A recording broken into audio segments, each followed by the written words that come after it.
साथियों, बल के ही चैप्टर में हमारा एक टॉपिक होता है सेंट्रीफ्यूगल फोर्स तथा सेंट्रीपिटल फोर्स और दूसरा होता है इसके वेलोसिटी। अब आप समझते हैं जो अभिकेंद्रीय बल होता है इसका इंग्लिश होता है सेंट्रीफ्यूगल फोर्स, दूसरा है हमारा अभिकेंद्रीय बल यानी कि इसका जो इंग्लिश होता है वो होता है सेंट्रीपिटल फोर्स तथा ये है पलायन वेग, इसे इंग्लिश में बोलते हैं एस्केप वेलोसिटी।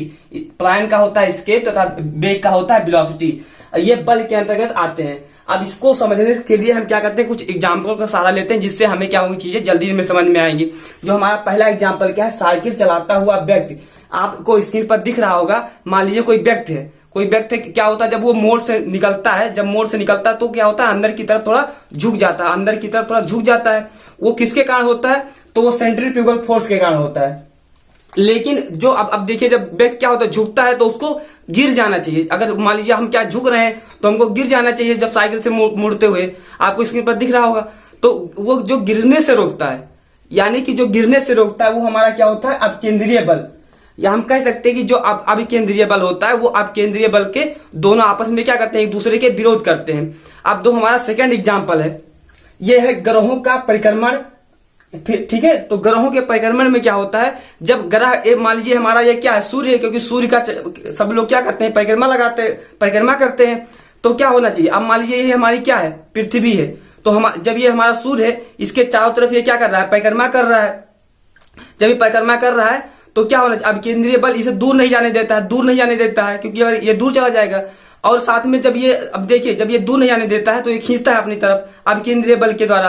अब इसे पास आ जाना चाहिए, लेकिन क्या करता है बीच में ही हमारा सेंट्रीपिटल फोर्स लगता है, यानी कि अब केंद्रीय बल लगता है, जिसके कारण ये ना दूर जा पाता है ना नजदीक आ पाता है। आप समझ गए होंगे। और दूसरा जैसे मान लीजिए हमारी ये क्या है पृथ्वी है, इसके चारों तरफ क्या है चंद्रमा घूर्णन कर रहा है। सेम प्रोसेस इसमें भी है, चंद्रमा क्या कर रहा है घूर्णन कर रहा है। तो इससे क्या होना चाहिए, ये जो हमारी क्या है चंद्रमा है ये पृथ्वी से आकर टकरा जाना चाहिए, क्योंकि जब आप केंद्रीय बल लगता है, अभी आप केंद्रीय बल इस पर जब लगेगा तो इससे क्या होना है टकरा जाना चाहिए। लेकिन बीच में क्या आता है सेंट्रीपिटल फोर्स, जिसके कारण ये इसके साथ नहीं आ पाता है। समझ गए होंगे आप। अब जो हमारा लास्ट क्या है एग्जाम्पल है, मौत कुएं में चालक का घूमना।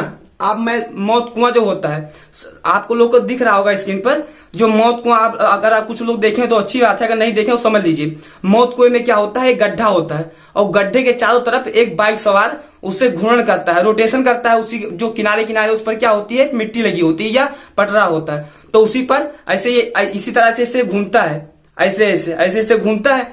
तो वो अब देखिए अब जो यहाँ बीच में कुछ सेंटर होगा, जो मान लीजिए सर्किल टाइप का होता है, तो बीच में उसका क्या होगा सेंटर होगा। सेंटर हम इसको मान लेते हैं।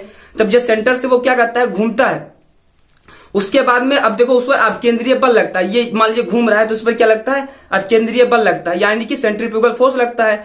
अब दूसरा चीज, जब ये मान लीजिए ये अपनी तरफ खींच रहा है, ये अपनी तरफ इसको खींच रहा है, तो इसमें आगे मिल जाना चाहिए, लेकिन ये क्या होता है मिलता नहीं है। क्यों नहीं मिलता है, क्योंकि जो इसमें क्या होता है सेंट्रीपिटल फोर्स लगता है।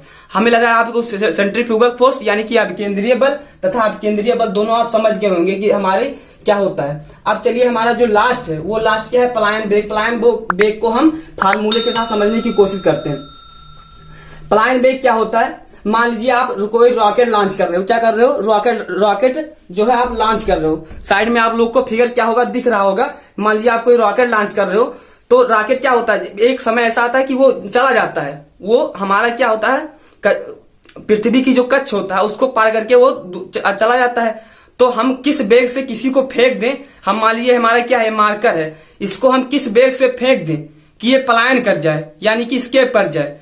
अब इसको हम इस वेग से 11.2 मीटर पर सेकंड के वेग से अगर इसको हम क्या करते हैं फेंक देते हैं, इसको हम ऐसे फेंक दें कि 11.2 मीटर पर सेकंड से, तो ये फिर वापस पृथ्वी पर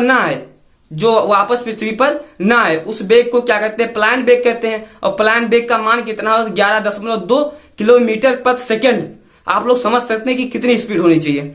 अब चलिए इसको फार्मूले से हम इसके पृथ्वी के लिए पलायन वेग ज्ञात करते हैं। चलिए पृथ्वी के लिए पलायन वेग हम क्या करते हैं ज्ञात करते हैं फॉर अर्थ के लिए।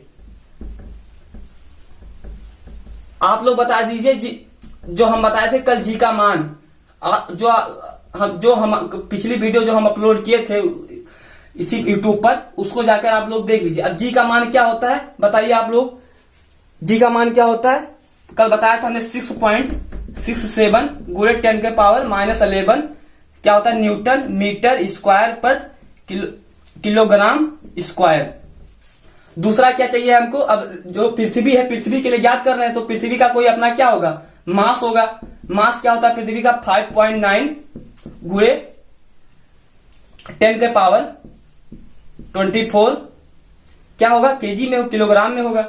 और जो सेकंड है उसका, अब देखिए पृथ्वी का कुछ क्या होगा हमारा रेडियस होगा, क्या होगा पृथ्वी का रेडियस होगा। तो पृथ्वी का टोटल जो रेडियस क्या होता है 6400 होता है, हमने पिछले वीडियो में बताया था आप लोग को। और जो अब जो हमारा प्लान वेग याद करने के लिए फार्मूला क्या होता है वेलोसिटी ऑफ एस्केप, इसका इंग्लिश होता है escape. Velocity of escape equal under root के अंदर 2gm/r।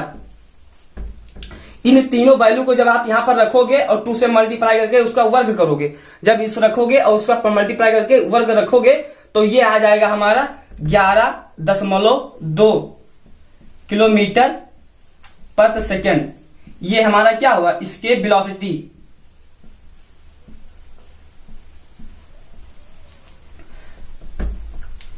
ये चीजें अगर आपने हमारा पिछले वीडियो हम किसके गुरुत्वाकर्षण के बारे में यानी ग्रेविटी के बारे में हमने वीडियो को अपलोड किया था, अगर आपने वो वीडियो हमारा नहीं देखा तो जाकर उसको क्या करिए आप पहले देख लीजिए फिर इसको देखिए। जय हिंद। अगर आपको हमारी वीडियो अच्छी लगती है तो हमारे चैनल को सब्सक्राइब कर लीजिए तथा इसे शेयर करिए अपने दोस्तों के साथ।